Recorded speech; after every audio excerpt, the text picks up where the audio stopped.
blocked in China? The website is by default blocked because we haven't registered. You have to go to the register and you have to comply with the Chinese bureau that controls everything there. It's day 4, and we're really going to go through the biggest challenges everyone has. How much are you thinking? Right now it's a little less than $6 to maybe 7. Yeah, to something a little more than $7. One of the general rules of pricing is people price too low. If you think it's here, bump it up. I would take it to that point that makes you slightly uncomfortable. And I would do that with the conviction you have incredibly high open rates, which means your customers love your product. You have negligible churn. Think of what your default would be and then add $1 or something, right? Just to make yourself like a little bit uncomfortable. Yeah.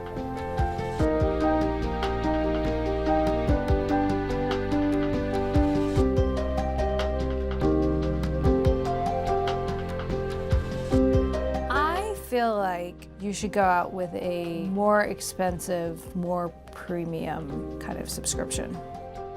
I'm talking about maybe $5.99 or something. For us, there's that fear, like if people just think it's just a brief as it is, they're like, that's not worth $5.99. But it's not the only thing you do. Right. They were initially thinking in low hundreds of dollars a year, and I'm trying to inch them up a little bit more. Anytime someone tries to ding you or make an argument about price, switch the conversation to value. You're trying to build a business devoted to this mission of expanding information about this sector that other people are ignoring. You need to grow that business to have the resources to do it in its early days. It does cause me some anxiety because I think the risk we have is, will they pay that much and will they balk at that price? So that's point one. But the more subtle point is, if we are a movement of agents of impact and some of those people literally can't pay that much, that worries me, that we lose that feeling that we're for everybody. It's a tricky thing, and I'm hoping that our Accelerator participants move through the pricing phase quickly because you can adjust, and it's not something that you should get hung up on this early.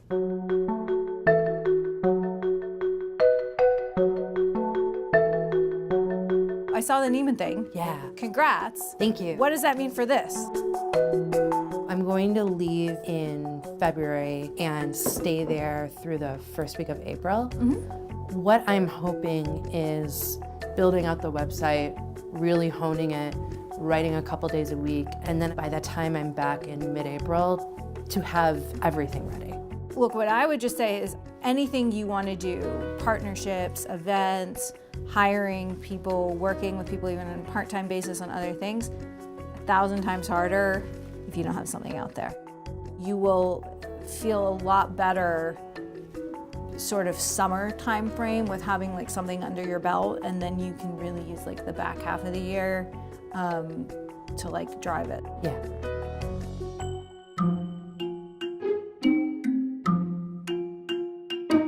Do you have a sense of how much you would want to raise?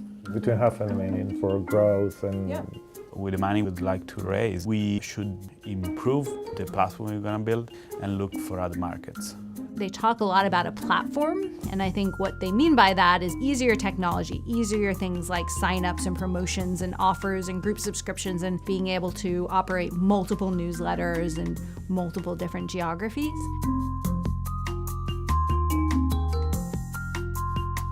Would you rather be doing this full-time or would you rather be doing it part-time?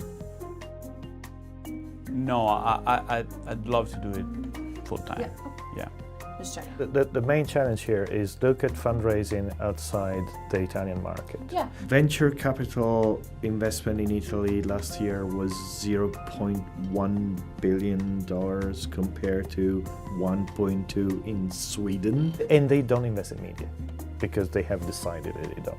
Building a business in Italy is challenging, and I think it's also a great exercise to prepare for other markets. I mean, if you can make it in Italy, you can make it anywhere. Let's just like get you some more leverage with the cash and the time so that you can just like move faster and all these things.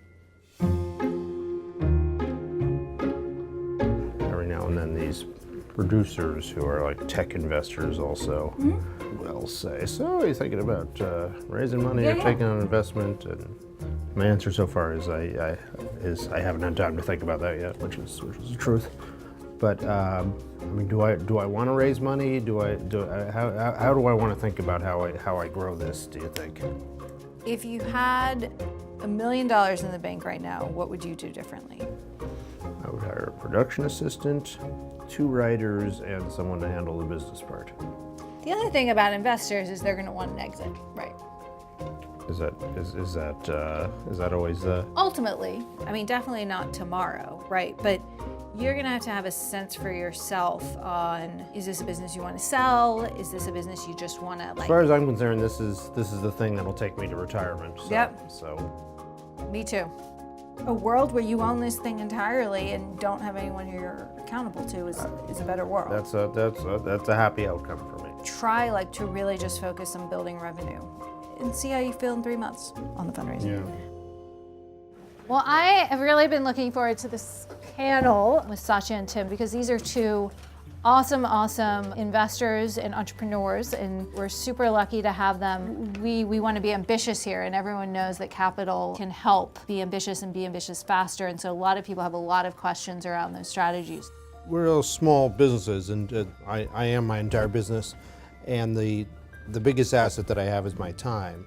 When I feel like it's time to raise more money to help move forward, the biggest fear I have of that is what a time suck that process becomes. How do you advise people to explore that process while it doesn't swallow up your life while you still have a business to run day to day? If you've been doing this for a while and you're still a one-person shop and you don't have time to raise money, you shouldn't be raising money. At some point you will have an operating business and it shouldn't be so dependent upon you that you could not raise money. My number 1 advice to all of you, don't think that you're going to raise money. If your business depends on the idea that you will raise money, it probably means that A, you don't have a real business, and as a result of that, you will not be able to raise money anyway. What are you guys looking for in companies that are pitching you? I think first and foremost, we're looking for founders who we're excited to put sweat and reputation behind. Products that have a very clear, simple, narrow value proposition to start out with, but the founders have in their heads a vision for how that broadens over time and becomes something much larger potentially. It was very inspiring. Investors can help us to grow, but number 1, we are sustainable now. Number 2, we have to build, and then we will be fine looking for investors. Just think about how to make it a real business, and then you will raise money because you know what you're doing and you need more money to make it go faster. Awesome. Well, thank you guys. It's a lot to chew on and super, super valuable. So we really appreciate it. All right, Thank you guys so much. Oh, you're so welcome. Well, what are the cons of bringing in a second writer? It costs money.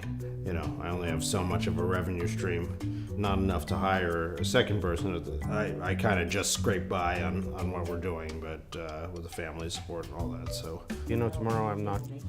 I know. Sadly, I gotta get that. Our cash flow definitely isn't enough to bring in a second person. So, do I wait until we're big enough that can hire someone organically? I'm not gonna see you all tomorrow. What's going on? Why not? I've got to go back for my son's recital tomorrow. Oh. Totally worth it. These are the things I'm trying to figure out and don't have any real answers to. But